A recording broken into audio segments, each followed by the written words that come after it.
जी नमस्कार दोस्तों, मैं रविंदर सिंह RWR क्लासेस में आपका फिर से स्वागत करता हूं।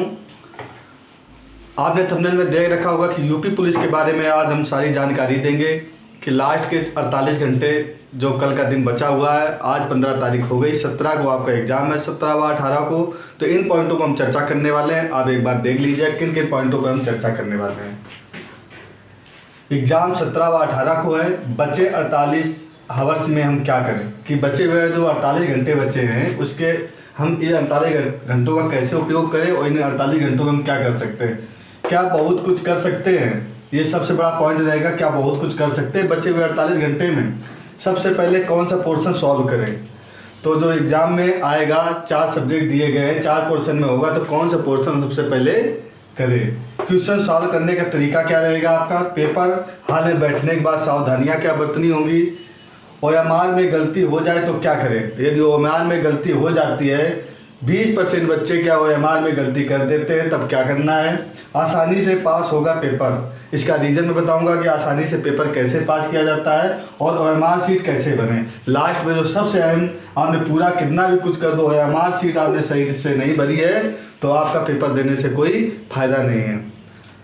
तो इस वीडियो को आप लास्ट तक देखिएगा जिससे आपको सारी जानकारी मिल सकती है।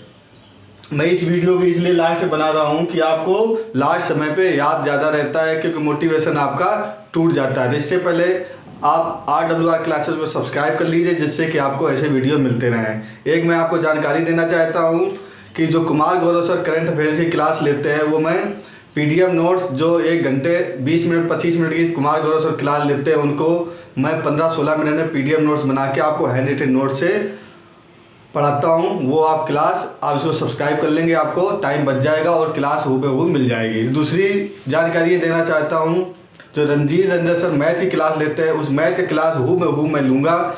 उनका पढ़ करके मैं सेम हूबहू क्लास लूँगा। उससे आपको फ्री में क्लासें प्रोवाइड हो जाएगी कि उधर आपको फीस देना पड़ेगा, इधर मैं सारी क्लासें आपको मैथ की प्रोवाइड कराऊंगा। तो इसलिए आप इसको सब्सक्राइब कर दें, लाइक और शेयर करना ना भूलें। तो आज हम शुरू करते हैं यूपी पुलिस के बारे में जानकारी।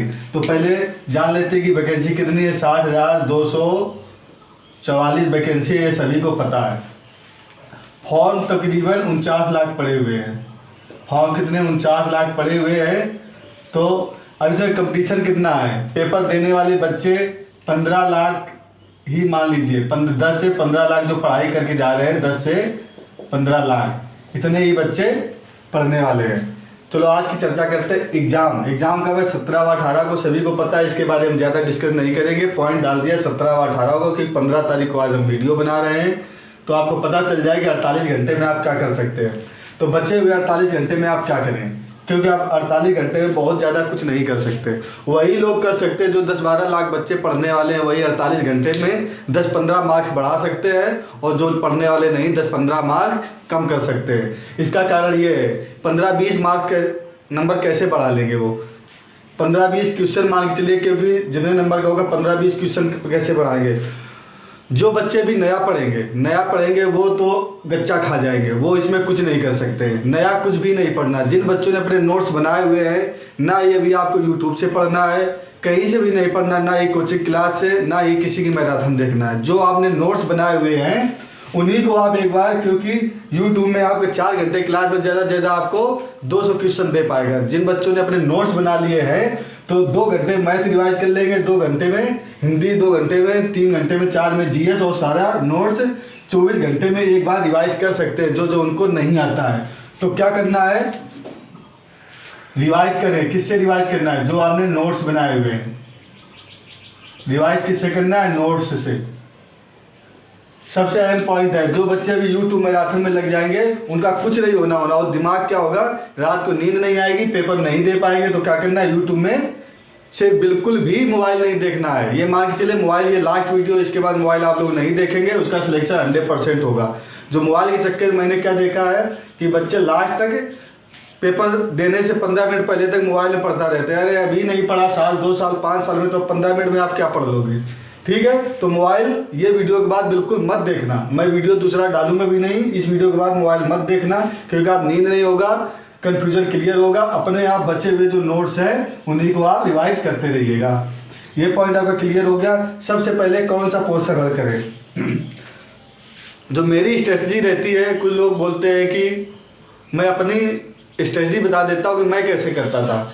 मैं तो जो ही नंबर 1 से शुरू करता हूँ और 1 2 3 100 नंबर तक जाता हूँ। कोई पोर्शन पहले आ रहा हो या बाद में आ रहा हो, मैंने क्या किया है हमेशा 1 से, अभी मैं एग्जाम देता हूँ तो 1 नंबर से शुरू करता हूँ 100 नंबर। ये नहीं देखता हूँ कि मैथ पहले है कि जीएस पहले कि रीजनिंग पहले। इसका कारण ये है कि आपको मान लीजिए आपको मैथ पोर्शन अच्छा आता है, आपने क्या लोग बताते हैं कि मैथ पहले कर लेना चाहिए। मेरी स्ट्रेटजी इसके उल्टा है।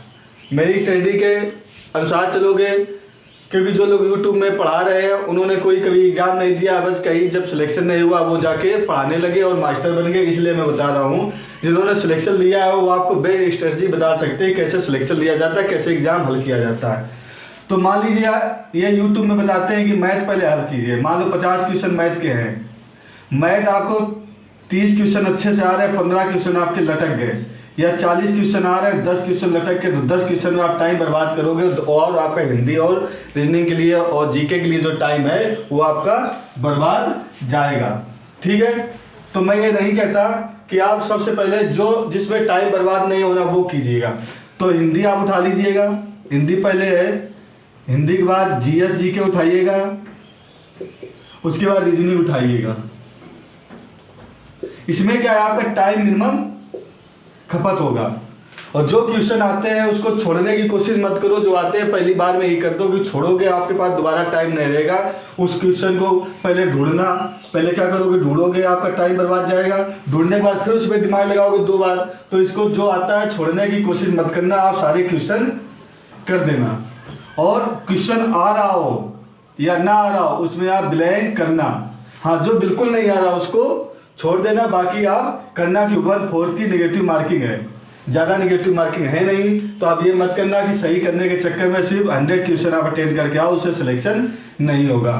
तो पहली बात तो क्या करना है, कौन सा पोर्शन सॉल्व करना है, आप जीके, हिंदी और रीजनिंग इनको तीनों को पहले सॉल्व कर लो। जीके पहले, हिंदी और रीजनिंग के में टाइम नहीं लगना है। जीके और हिंदी में तो टाइम लगना नहीं, फटाफट कर दोगे तो आपके दिमाग में ये रहेगा कि मेरे 2 पोर्शन सॉल्व हो गए। तीसरा रीजनिंग कर दो। रीजनिंग में क्या है 80% क्वेश्चन क्या होते हैं माइंड में हो जाते हैं, 20% क्वेश्चन में आपको कलम रखने की जरूरत होती है। तो ये आपके दिमाग में हो जाएगा कि हमारे रीजनिंग, हिंदी और 80% क्वेश्चन हो गए हैं, तो आपके पास टाइमिंग खूब बचा हुआ है। और मैथ पे लेके बैठ गए और 2-4 क्वेश्चन में फंस गए तो आप आगे क्वेश्चन गलत करोगे कि हमारा टाइम ज़्यादा वेस्टेज हो गया। तो मैथ को सबसे आप लास्ट में रखिएगा। मान लो 2-4 क्वेश्चन छूट भी गए तो आपको नहीं, इस मैथ में फिर क्या करना, जो क्वेश्चन आप आ रहे हैं देखते ही आप आ जाते हैं, जो मैथ का क्वेश्चन होता है पता चल जाता है ये मेरे क्वेश्चन लग जाएगा, उसको तुरंत ही सॉल्व करके कर देना। नहीं आ रहा तो आगे बढ़ जाना है। जो टाइम बचेगा वो मैथ में दोबारा टाइम खपाना है, बाकी सब्जेक्टों को एक ही बार में पूरे क्वेश्चन कर देना है। तो समझ में आ गया होगा कि कौन सा करना है। सबसे पहले पोर्शन कौन सा करें, जो क्वेश्चन में टाइम वेस्ट नहीं होता वो सबसे पहले करें। क्वेश्चन सॉल्व करने का तरीका ये भी मैंने बता दिया, शायद इसी से आपको पता चल गया होगा क्वेश्चन कैसे सॉल्व करना है। और दूसरा एक गोला करते हैं, 4 गोले दिए हो गए तो कुछ बच्चे क्या करते हैं इतना कर देते हैं, इसको पूरा सही से बाहर निकल जाए कोई दिक्कत नहीं है, पर क्या है कि अंदर खाली नहीं छोड़ना चाहिए। नहीं वो क्या करता है आयोग उसको जांचेगा नहीं कि कंप्यूटर में जैसे कॉपी फंसती है उसके बाद वो रीड नहीं करता है। ठीक है, तो सॉल्व कैसे करेंगे ये आपको तरीका पता चल गया होगा। पेपर हॉल में बैठने के बाद क्या करें, बच्चे क्या करते हैं पेपर हॉल में बैठने के बाद, आजकल क्या लगा हुआ है हर जगह सीसीटीवी कैमरा लगा हुआ है। पेपर हॉल में बैठने के बाद आप लोग क्या करेंगे, उधर शांति से बैठना है, टाइम बचता है। मैं तो जाके सो जाता हूँ बेंच में, इधर उधर गपशप से नहीं मारना। लोग क्या करते हैं इधर उधर लड़कियाँ देखी तो लड़कियों से गपशप मारने में लग जाते हैं। भैया आप कहाँ का लगता है, भाई दीदी आपका कहाँ नंबर लगता है, दीदी भैया आपका कहाँ घर पड़ता है, क्या लेना घर देना। घर से आपको पेपर देने गए पेपर दीजिएगा, इधर उधर गपशप में आप मत लगिएगा। तो पेपर देने गए हो आप, एम आपका पेपर है, ना कि उधर दोस्ती निकालना, रिश्तेदारी निकालना। ठीक है, तो आपका एम पेपर है। आप पेपर हॉल में बैठ के आप चुपचाप जाके शांति से बैठ जाइएगा, माँ बाप का नाम लीजिएगा जिसको आप मानते हो। हम तो माँ बाप को ही मानते हैं, जब भी पेपर देने गए तो माँ बाप और पूर्वजों को नाम लेके हम पेपर दिया है। आप जिसको मानते हो उसको आप पेपर नाम लेके आप उसको याद करिएगा। पेपर खुलने से पहले आपका पेपर बहुत अच्छा होगा। सबसे पहले इसमें पेपर खोलने से पहले माँ बाप को, क्योंकि उनका ही सबसे ज़्यादा हाथ रहता है, ठीक है, आपकी लाइफ में। बाकी लोग बोलते हैं ये, उन चीज़ों को मैं मानता नहीं। आप अपने पूर्वजों, क्योंकि आपको पूर्वजों ने जो दिया हुआ वो अभी आप तक चल रहा है, जो माँ बाप ने आपके लिए किया हुआ है, उसके अलावा आपका कोई भगवान कोई कुछ नहीं कर सकता है। जो माँ बाप ने किया हो, तो माँ बाप का नाम लेके और पूर्वजों का नाम लेके पेपर हॉल में आप पेपर दीजिए, 100% आप सक्सेस होगे, इसमें कोई दो राय नहीं है, ठीक है। तो पेपर हॉल में क्या करना है, सावधानी से बैठता है, इधर गपशप नहीं मानना, क्योंकि कैमरा हर जगह लगा हुआ है। कैमरा आपका लगा हुआ है, कैमरे में आप पकड़े गए तो आप क्या हुआ है, आप बाहर कर दिए जाओगे। आपका कितना भी पेपर अच्छा रहा हो कि इधर उधर दाएं बाएं आपने झाँका, इनडिसिप्लिन के मामले में आप बाहर कर दिए जाओगे। तो पेपर हॉल में शांति से अपनी बेंच में बैठना है, रोल नंबर पक्का चेक कर लेना है। और दूसरा, जैसे ही आपको पेपर मिलेगा, पेपर का और OMR शीट का, क्वेश्चन पेपर का और OMR शीट का जो नंबर होता है वो चेक कर लीजिएगा क्या सेम दिया हुआ है। यदि अलग अलग नंबर है तो वो कॉपी आपकी चेक नहीं होगी, क्योंकि बांटने वाले भी रहते हैं जो वो कभी कभी 1-2 नंबर का गलत कर दिया, दूसरी रो में पेपर दे दिया, तो सारे पूरे हॉल का पेपर क्या हो जाएगा, गड़बड़ हो जाएगा और सारे के सारे बच्चे फेल हो जाएंगे। तो अपना चेक कर लीजिएगा, उसके बाद फिर कीजिएगा। OMR में गलती हो जाए तो क्या करें। मेरे साथ एक बार हुआ है कि OMR में गलती हो जाए तो क्या करें। मेरी गलती हो गई थी, इसलिए मैं बता रहा हूँ। OMR में गलती हो जाती है, मान लीजिए OMR में आपकी गलती हो जाती है, दिया 0 1 2 3 4 5 6 7 ऐसे दिया होता है, फिर 1 2 3 लास्ट में 0 दिया होता है, या किसी में पहले 0 दिया होता है। तो इस चीज़ को गलती क्या हो जाती है, जब लास्ट में 0 दिया होता है तो बच्चे 0 नीचे नहीं देखते, ऊपर जाके भर देते हैं। मान लिया आपको 1 2 आगे ये नंबर दिया हुआ है, आपने ये नंबर सही भर दिया, ये नंबर तो बच्चे सही लिखेंगे, 100% सही लिखते हैं। इस बच्चे को इसमें गलतियां कर देते हैं, एक आध गलती इसमें आपकी हो जाती है, तो आपको कोई दिक्कत, घबराने की जरूरत नहीं है कि मेरा गलती हो गया, अगला पेपर आप अच्छे से दीजिएगा, इस पर घबराने की जरूरत नहीं है। एक जगह तो आपको इधर भरा जाता है, फिर इसमें आप गोला कराया जाता है। एक जगह रोल नंबर कहाँ भराया जाता है, पीछे की साइड में रोल नंबर भराया जाता है, रोल नंबर या रजिस्ट्रेशन नंबर कुछ भराया जाता है। कोई एक चीज़ आपकी सही है, रोल नंबर, रजिस्ट्रेशन नंबर या गोले में कहीं भी आपका सही है, तो 3 जगह किस लेकर आता है, कहीं ना कहीं बच्चे का सही है, तो वो क्या होगी, कॉपी चेक की जाएगी, ठीक है। वो आपको घबराने की जरूरत नहीं, कहीं एक जगह आपका सही है तो कॉपी चेक होगी, उसमें घबराने की जरूरत नहीं है कि हमारी कॉपी चेक नहीं होगी, क्या करें। तो ये सबसे बड़ा पॉइंट है। जैसे ही लोगों का गलत होता है वो हाथ पड़ी में मच जाते हैं और पेपर उनका माइंड अपसेट हो जाता है, तो गलत होने के बावजूद भी आपका पेपर चेक होगा, उसमें घबराने की कोई जरूरत नहीं। कहीं एक जगह आपका सही लिखा हो, गोले में सही लिखा हो या गोले के ऊपर सही लिखा हो या पीछे साइड में रजिस्ट्रेशन नंबर रोल नंबर कुल लिखाया जाता है, कहीं एक जगह ठीक है, इसलिए 3 जगह लिखाया जाता है, कहीं एक जगह गलत है तो आपका उसको एक्सक्यूज किया जाएगा, आपका पेपर चेक हो जाएगा। क्योंकि जब कंप्यूटर में डालते हैं वो तीनों रीड करता है, कोई एक रीड हो गया उस पर आपका पेपर चेक होगा। तो OMR में गलती हो जाए तो क्या करेंगे, आपका पॉइंट पता चल गया, आपको सही से पेपर देना है, इसमें घबराने की जरूरत नहीं है, आसानी से पेपर पास होगा। इसका रीज़न क्या है, देखो, जिन बच्चों ने पढ़ाई की उनको तो कोई दिक्कत है नहीं, और जिन्होंने पढ़ाई नहीं की उनके लिए मैंने एक टिप्स बताया था कि तुक्का कैसे मारा जाता है। जो 170-180 नंबर के आसपास है उनको तुक्का मारने का तरीका मैंने बताया हुआ था, तो आसानी से पेपर वो लोग पास कर सकते हैं। तो हमारा चैनल आप सब्सक्राइब कर लोगे तो तुक्का मारने का मैंने एक वीडियो दे रखा है, डिस्क्रिप्शन बॉक्स में उस वीडियो को मैं डाल दूंगा, उसको आप देख लीजिएगा तुक्का कैसे मारते हैं। करीब आप 15 से 20 क्वेश्चन आप बढ़ा सकते हो, उसका मैंने पूरा तरीका बताया हुआ किस हिसाब से, क्योंकि इसमें नेगेटिव मार्किंग 1/4 है। आपने मान लीजिए 5 क्वेश्चन में किया, 2 क्वेश्चन आपके सही हो गए और 3 गलत हो गए, तो आपके कितने नंबर करते हैं, इसका 1/4 करोगे, 3/4 का करीब 1 नंबर भी नहीं कर रहा, पर 2 नंबर आपके सही हो रहे हैं, तो कितना गया 1 नंबर। फिर आप प्लस में हो तो आपको तुक्का मारने वाले भी इसमें आसानी से पास हो जाएंगे। तो जो कमज़ोर विद्यार्थी हैं वो घबराए नहीं और आसानी से पेपर दें, और तुक्का मारने वाला हमारा वीडियो जरूर देख लें, जिससे कि आप आसानी से पेपर क्रैक करके और एक सिलेक्शन ले सकते हैं। OMR शीट कैसे भरें, OMR शीट का मैंने आपको तरीका अभी बताया है, दोबारा और बता देता हूँ कि पहले क्या रोल नंबर लिखाएगा, रोल नंबर इसमें आप अच्छे से फिल कीजिएगा, जो इसमें गोला देना है इसको फिल कीजिएगा, रजिस्ट्रेशन नंबर लिखाएगा, रजिस्ट्रेशन नंबर, और शीट का दिया जाता है ना ABCD कोड जो दिया गया है, जो बुकलेट का शीट है और क्वेश्चन का शीट है उसको उसी में क्लिक करिएगा। दूसरा क्या दिया जाता है, शिफ्ट दी जाती है, कौन से शिफ्ट में, A शिफ्ट में कि B शिफ्ट में,